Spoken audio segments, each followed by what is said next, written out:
Je me souviens d'une histoire d'autrefois, celle d'un petit garçon pas plus haut qu'une botte, mais dont le cœur, lui, était grand et courageux. Il s'appelait le Petit Poucet. Il était le dernier d'une famille de 7 garçons.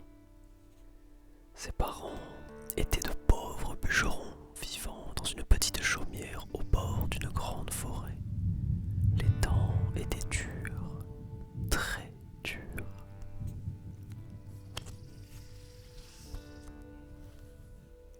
Les récoltes avaient été mauvaises, le travail rare et la faim se faisait sentir chaque jour un peu plus. La mère pleurait souvent en silence, le père, les yeux baissés, ne disait rien. Et les enfants, maigres et fatigués, se serraient les uns contre les autres pour oublier leur faim. Le Petit Poucet, malgré sa taille minuscule, était vif et attentif. Souvent, on le croyait distrait, mais en réalité, il observait tout.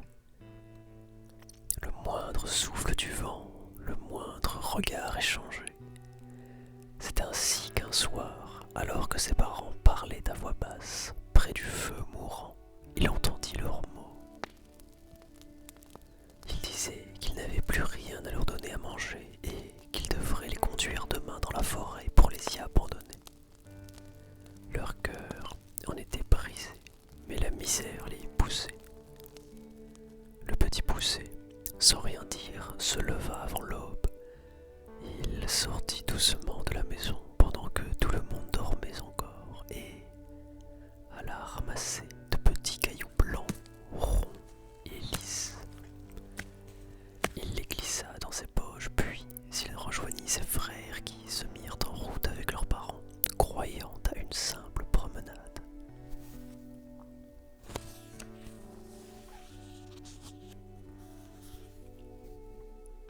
Ils marchèrent longtemps à travers bois et sentiers jusqu'à ce que le père allume un petit feu. « Reposez-vous ici, mes enfants, dit-il.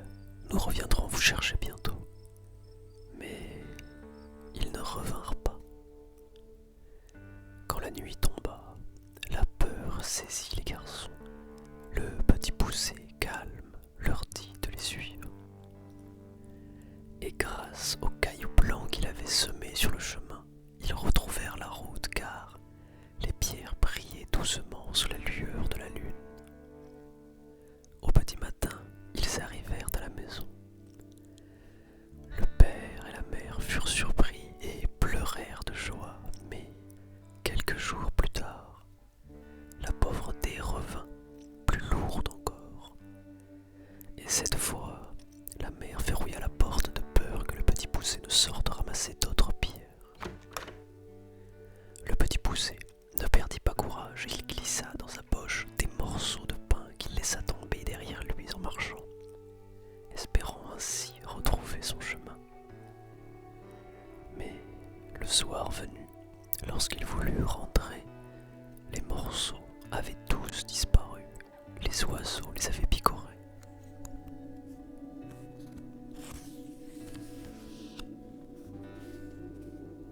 Les enfants se perdirent dans la forêt. Ils marchèrent longtemps, fatigués, les vêtements trempés de rosée. La nuit tomba, sombre et froide. Au loin, entre les arbres, une lumière vacilla. C'était une maison. Ils frappèrent timidement à la porte. Une femme ouvrit. Son visage était fatigué, son regard inquiet. Elle leur demanda ce qu'ils faisaient là.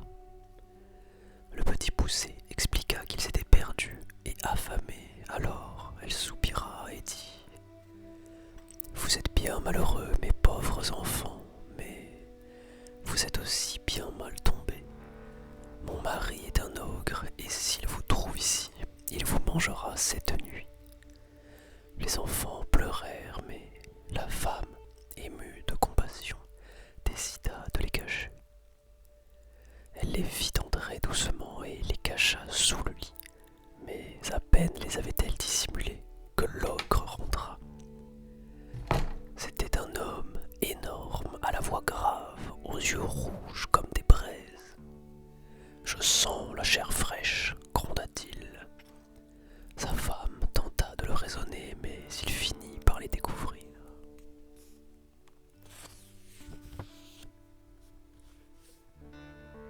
Pourtant, ce soir-là, il ne les tua pas. Il voulait attendre le lendemain matin. Il leur donna un peu à manger, puis les envoya dormir dans une chambre voisine, près des lits de ces 7 filles, qui portaient chacune une couronne d'or sur la tête.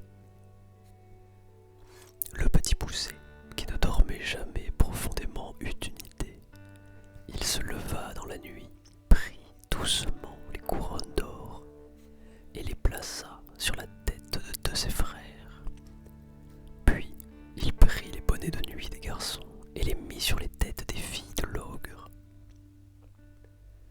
Quand l'ogre entra dans l'obscurité, il tâta les couronnes et, croyant tuer les enfants, égorgea ses propres filles. Au matin, le petit poucet réveilla ses frères. Ils s'enfuirent en silence, courant à travers la forêt sans jamais se retourner. Mais quand l'ogre découvrit son erreur, il poussa un cri de rage si fort que les oiseaux s'envolèrent des arbres.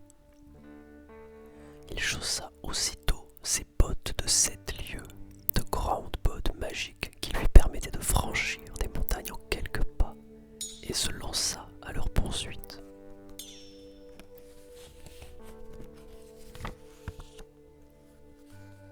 Les enfants, épuisés, se cachèrent dans le creux d'un rocher. L'ogre passa tout près, puis, accablé de fatigue, s'endormit là, à quelques pas d'eux. Le petit poucet s'approcha à pas de loup. Sans bruit, il retira les bottes du monstre et les enfila. Elles s'ajustèrent parfaitement comme si elles avaient été faites pour lui. Grâce à elles, il marcha loin, très loin, parcourant les royaumes, franchissant en quelques instants des distances immenses. Il alla jusqu'au château du roi, où il se mit à son service comme messager royal. Grâce à son intelligence et à ses bottes magiques, il rendit 1000 services au royaume. Le roi, reconnaissant, lui donna une bourse pleine d'or. Le petit poucet revint alors chez ses parents qui vivaient toujours dans la pauvreté, mais surtout le chagrin. Quand ils le virent revenir, riche et souriant, ils crurent d'abord rêver, mais il ouvrit sa bourse et l'or brilla entre ses doigts. « Voici pour que vous ne manquiez plus jamais de rien, dit-il simplement, et il serra sa mère contre lui.